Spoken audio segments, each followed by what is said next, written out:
Parte 11. Uma estrutura para compreender o significado do significado. As tradicionais 6 causas nos ajudarão a explicar esse tópico. Na tradição de Aristóteles, os filósofos escolásticos distinguiam 6 diferentes causas para as coisas. 1. Causa eficiente, aquela qual algo vem à existência. 2. Causa final, aquela para o qual algo vem à existência. 3. Causa formal, aquela da qual algo vem à existência. 4. Causa material, aquela a partir da qual algo vem à existência. 5. Causa exemplar, aquela depois da qual algo vem à existência. 6. Causa instrumental, aquela através da qual algo vem à existência. Por exemplo, uma cadeira de madeira tem o carpinteiro como sua causa eficiente, o proporcionar um assento para alguém como sua causa final, a sua estrutura como uma madeira como sua causa formal, a madeira como sua causa material, seu projeto escrito como sua causa exemplar e as ferramentas do carpinteiro como sua causa instrumental. Como? Todas as esposas são mulheres casadas. Se o significado fosse somente relativo e dependente da cultura, não seriam possíveis declarações de valor universal como estas. Terceiro, se o convencionalismo fosse verdadeiro, não haveria qualquer tipo de verdade universal em nenhuma língua. Mas isso acontece. Por exemplo, expressões matemáticas, tais como 4 mais 3 igual a 7, são universalmente verdadeiras. Assim como as leis básicas da lógica, como, por exemplo, a lei da não contradição. De fato, nenhum adepto do convencionalismo seria capaz de negar esses princípios básicos do raciocínio sem fazer uso deles próprios. A própria declaração, o significado de todas as declarações é relativo a uma cultura, para efeito de seu significado, está atrelado à existência das leis da lógica, que não são relativas a cultura alguma, mas que transcendem todas as culturas e línguas. Quarto, se o convencionalismo fosse verdadeiro, não conheceríamos nenhuma verdade de maneira independente e ou antes de conhecer as convenções daquela verdade na língua em que a estivéssemos analisando. Só que sabemos que 2 mais 1 é igual a 3 antes de conhecermos as convenções de uma língua. A matemática pode até depender de símbolos relativos para ser expressa, mas as verdades matemáticas não dependem de qualquer cultura. Quinto, as leis da lógica não são baseadas em convenções humanas. Elas estão verdadeiramente à parte de todas as convenções linguísticas. A lógica não é arbitrária. Nós não optamos pelas suas leis, mas, em vez disso, somos regidos por elas. Nós não a criamos, simplesmente a descobrimos. Elas são logicamente anteriores a e independentes da cultura na qual elas são expressas. Não são as culturas que as criam nem as desenvolvem de maneira diferente. Sem elas, os membros de uma cultura não seriam nem mesmo capazes de pensar. As pessoas em todas as culturas precisam usar as leis da lógica antes mesmo de pensar na sua existência. Sexto, o convencionalismo confunde a fonte imediata do significado com a sua base final. A fonte para descobrir que todos os bacharéis são solteiros pode ser social. Por exemplo, podemos ter descobertos com os pais ou professores deles. Mas a base para saber isso não é social, e sim lógica, pois da mesma forma que outros princípios básicos, o predicado é reduzível ao sujeito. Ele é verdadeiro por definição e não por aculturação. Sétimo, se o convencionalismo fosse correto, nenhum tipo de significado seria possível. Se todos os significados são baseados na experiência variável, que por sua vez também forma o seu significado a partir de outra experiência variável, etc. Na verdade, não existe base para o sentido de uma palavra. Uma série infinita não é mais possível nos seus significados do que é nas suas causas. A postergação eterna da base para o significado não é o mesmo que encontrar a base para ele. E uma declaração sem qualquer tipo de embasamento para o seu significado é uma afirmação sem fundamento. Oitavo, o convencionalismo tem somente um critério interno para o significado, tal como a coerência. Entretanto, um critério interno não é suficiente para resolver conflitos no significado, no que se refere às mesmas afirmações do ponto de vista de diferentes cosmovisões. Por exemplo, a declaração Deus é um ser necessário pode ser interpretada de forma teísta ou panteísta. Critérios meramente internos, tais como a coerência ou a consistência lógica, não podem determinar qual deles é o correto. Nono, o convencionalismo envolve uma argumentação fechada. Ele não justifica as suas alegações, ele simplesmente as expõe. Quando um convencionalista é questionado a respeito da fundamentação da sua crença de que todo significado é convencional, ele não consegue apresentar um fundamento não convencional, pois se conseguisse, deixaria de ser um convencionalista. Mas, se ele apresenta um fundamento meramente convencional para o seu convencionalismo, isto é, uma base relativa para o seu relativismo, ele está andando em círculos. Décimo, os convencionalistas normalmente fazem distinção entre a gramática de superfície e a de profundidade, a fim de evitar certos problemas, tais como o que apresentamos acima. Mas essa distinção presume que eles têm uma posição estratégica que vai além da própria cultura onde estão inseridos. Portanto, a distinção de que eles mesmos fazem não é possível na teoria por eles proposta. 11º. Nenhum conhecimento verdadeiramente descritivo de Deus é possível em uma visão convencionalista da linguagem, já que no convencionalismo a linguagem é simplesmente baseada na nossa experiência. Ele nos informa somente o que Deus parece ser para nós, na nossa experiência, mas não o que ele realmente é em si mesmo. Isto o reduz a um agnosticismo autodestrutivo, a reivindicação de que sabemos que não somos capazes de saber nada acerca da natureza de Deus. Assim, o convencionalismo reduz o significado de Deus a uma mera estrutura de interpretação, e não ao ser extracósmico que transcende o mundo, apresentado pelo teísmo. Realismo, uma alternativa ao essencialismo e ao convencionalismo. A visão convencionalista de significado é claramente uma reação exagerada ao essencialismo platônico. Entretanto, existe uma terceira alternativa que evita tanto a rigidez do essencialismo quanto o relativismo do convencionalismo, o realismo. O realismo defende que o significado é objetivo, mesmo que os símbolos sejam culturalmente relativos, pois o significado transcende os nossos símbolos e os meios linguísticos que temos para expressá-los. O significado é objetivo e absoluto, não porque uma expressão linguística específica o seja, mas porque existe uma mente absoluta, Deus, que o comunicou às mentes finitas, os seres humanos, por intermédio de um meio comum mais análogo de linguagem humana, que utiliza princípios transcendentes de lógica comuns tanto a Deus quanto aos seres humanos. Uma estrutura para compreender o significado do significado.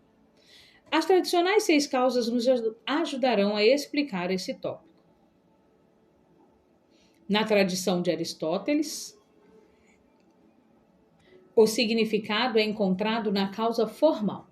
A aplicação destas 6 causas ao significado de um texto escrito nos leva à seguinte análise. 1. O escritor é a causa eficiente do significado de um texto. 2. O objetivo do escritor é a causa final do seu significado. 3. A escrita é a causa formal do seu significado. 4. As palavras são a causa material do seu significado. 5. As ideias do autor são a causa exemplar do seu significado. 6. As leis do pensamento são a causa instrumental do seu significado. O significado, a causa formal de uma expressão inteligível como a escrita, não é encontrado no significador. Ele é a causa eficiente do significado. A causa formal do significado está na escrita em si. O objetivo a ser significado é encontrado nos sinais que o representam. O significado verbal é encontrado na própria estrutura e na gramática das frases, no texto literário em si, causa formal, e não no seu propósito, causa final. Observe que o significado não é encontrado nas palavras individuais, causa material. As palavras em si mesmo não têm um significado real, mas somente um significado potencial. Elas têm o seu uso em uma frase que é a menor das unidades de significado.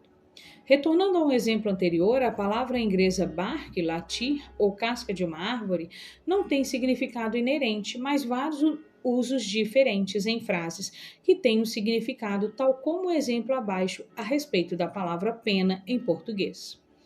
1. A ave de grande porte perdeu uma pena. 2. A pena pela desobediência à lei corresponde a 2 anos de detenção. Segundo este ponto de vista, as palavras são apenas partes de um todo, do todo da frase, a qual é a única que detém o sentido. De maneira similar, os pigmentos sozinhos não têm beleza por si mesmo, mas somente quando formam um belo conjunto em um quadro. O sentido, portanto, é somente encontrado no texto como um todo e não em partes dele de maneira independente. O locus do significado. O significado de um texto não está fora do próprio texto na mente do autor, por debaixo do texto na mente de algum místico ou por detrás do texto em alguma intenção não expressa pelo autor. Antes ele é encontrado no texto, no significado expressado pelo autor. Da mesma forma, a beleza de uma tela não está fora, nem embaixo, nem por detrás dela. Todo significado textual está no texto. As frases, no contexto do seu parágrafo e no contexto da obra como um todo, são a causa formal do sentido. Elas são a forma que dá sentido a todas as partes, palavras, pontuação e etc. A unidade de significado. Como o significado da Bíblia vem, em última instância, de uma mente objetiva, Deus, se encontra em um texto objetivo que utiliza termos com o mesmo significado, tanto para Deus quanto para os seres humanos. Temos somente um significado para um texto bíblico, aquele que foi dado pelo autor. Obviamente, pode haver muitas implicações e aplicações. Na verdade, este significado pode ser expresso de várias formas na mesma língua. Isso se torna possível porque existe um emissor objetivo de um significado. Um meio objetivo para a transmissão desse significado, lógico, e o meio comum de transmissão, linguagem, entre o emissor e o receptor, que é capaz de expressar este significado.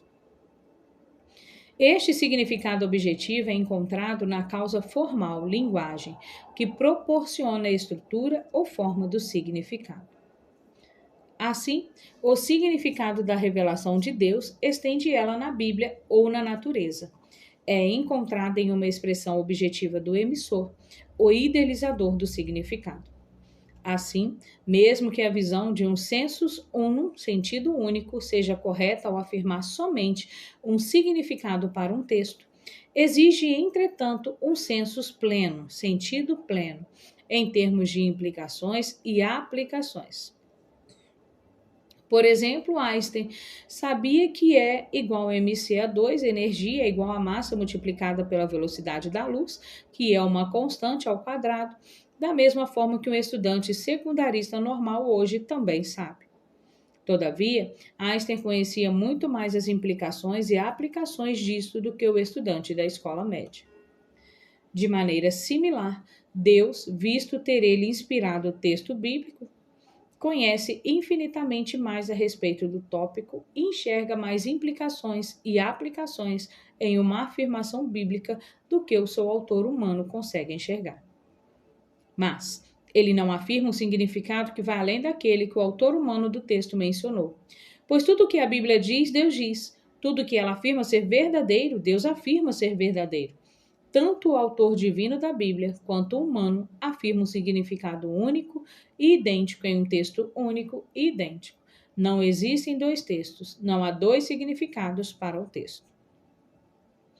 A objetividade do significado. As línguas humanas variam, mas o significado não. O mesmo significado objetivo pode ser expresso em linguagem largamente diversificada.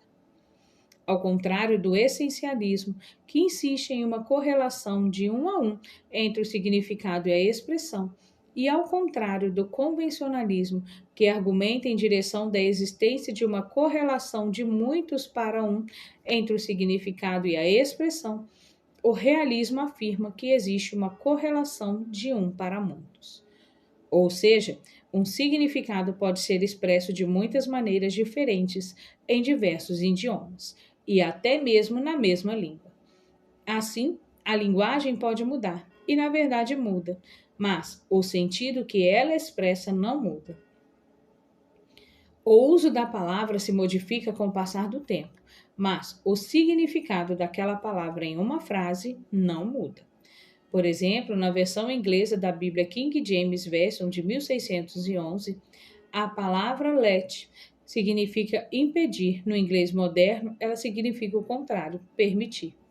Mas na New King James Version de 1982, quando esta palavra foi traduzida, utilizou-se a palavra restrain, impedir, para substituir a palavra let da antiga King James Version.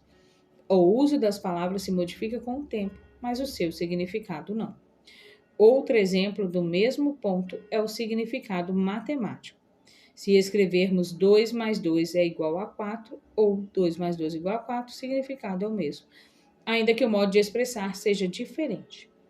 Além disso, o significado é objetivo, ainda que o modo dele ser expresso seja relativo. Conclusão: a objetividade da verdade que o cristianismo abrange está baseada na premissa de que o significado é objetivo. Esta objetividade no significado é rejeitada por muitos dos linguistas contemporâneos. A teoria convencionalista predominante do significado é uma forma de relativismo semântico. Entretanto, além de ser uma reação exagerada do essencialismo platônico, o convencionalismo é autodestrutivo, pois, como já vimos, a teoria do convencionalismo em si, de que todo significado é relativo, se apresenta como uma afirmação não relativa. Todo significado é relativo é uma afirmação provida de um significado que precisa ser aplicada a todas as informações providas de um significado. Ela é uma afirmação não convencional, alegando que todas as informações são convencionais. Dessa forma, ele se autodestrói, pois no próprio processo de se autoexpressar, ele acaba fazendo uso de uma teoria do significado, que é contrária à que ele alega ser verdadeira para todas as afirmações providas de significado. O uso dos símbolos e das palavras mudam, mas o significado corretamente expressado por eles não. Capítulo 7. Verdade, o pressuposto epistemológico. Outro importante pressuposto da teologia evangélica é a natureza da verdade. Antes do advento da modernidade, a teologia ortodoxa sustentava que a verdade é o que corresponde aos objetos das afirmações feitas. Isto é chamado de visão de correspondência da verdade. Este paradigma, entretanto, tem sido seriamente questionado nos tempos mais recentes. E necessário, portanto, debater e defender a base bíblica e teológica da visão de correspondência da verdade. A importância da definição de verdade. A Bíblia alega ser verdadeira. O salmista declarou: "A tua lei é a verdade." Salmo 119, verso 142. E Jesus orou: "Santifica-os na verdade. A tua palavra é a verdade." João, capítulo 17, verso 17. Contudo, permanece a dúvida de Pilatos: o que é a verdade? A natureza da verdade é crucial para a fé cristã. O cristianismo não somente alega deter a verdade absoluta, que é real para todas as pessoas, em todos os lugares e em todas as épocas, como também insiste em que esta verdade corresponde mesmo à maneira como as coisas são de fato. Por exemplo, a afirmação Deus existe significa que existe verdadeiramente um Deus que transcende o nosso universo, um ser extracósmico.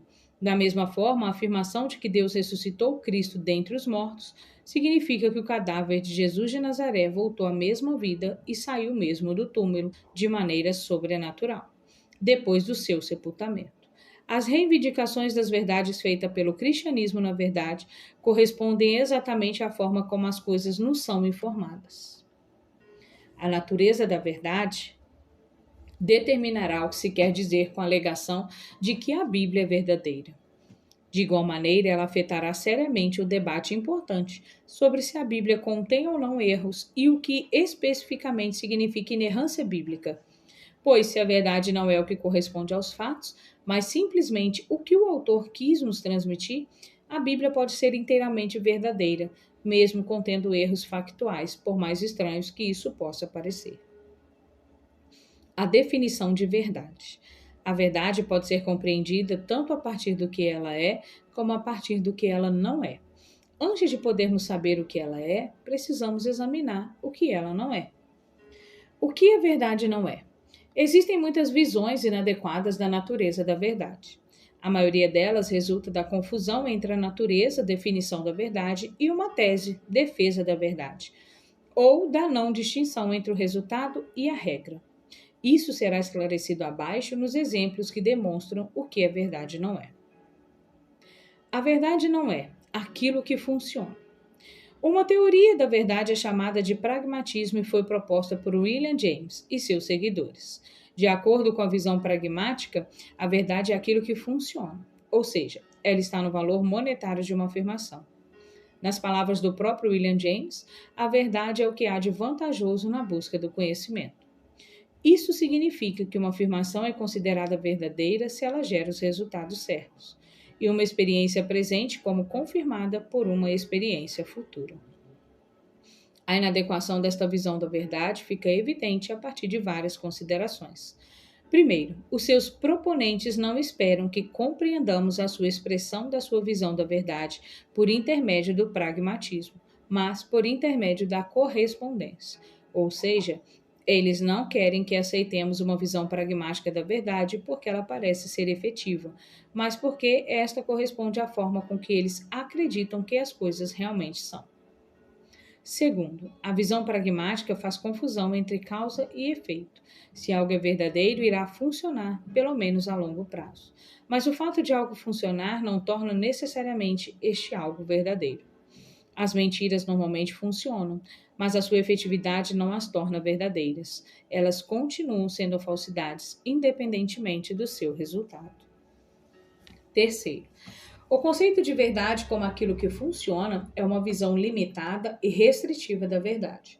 Quando muito, ele se refere somente às verdades práticas, não às verdades teóricas ou matemáticas. Por exemplo, 5 mais 5 igual a 10, não porque isso funciona, mas porque está correto. Ou as verdades metafísicas.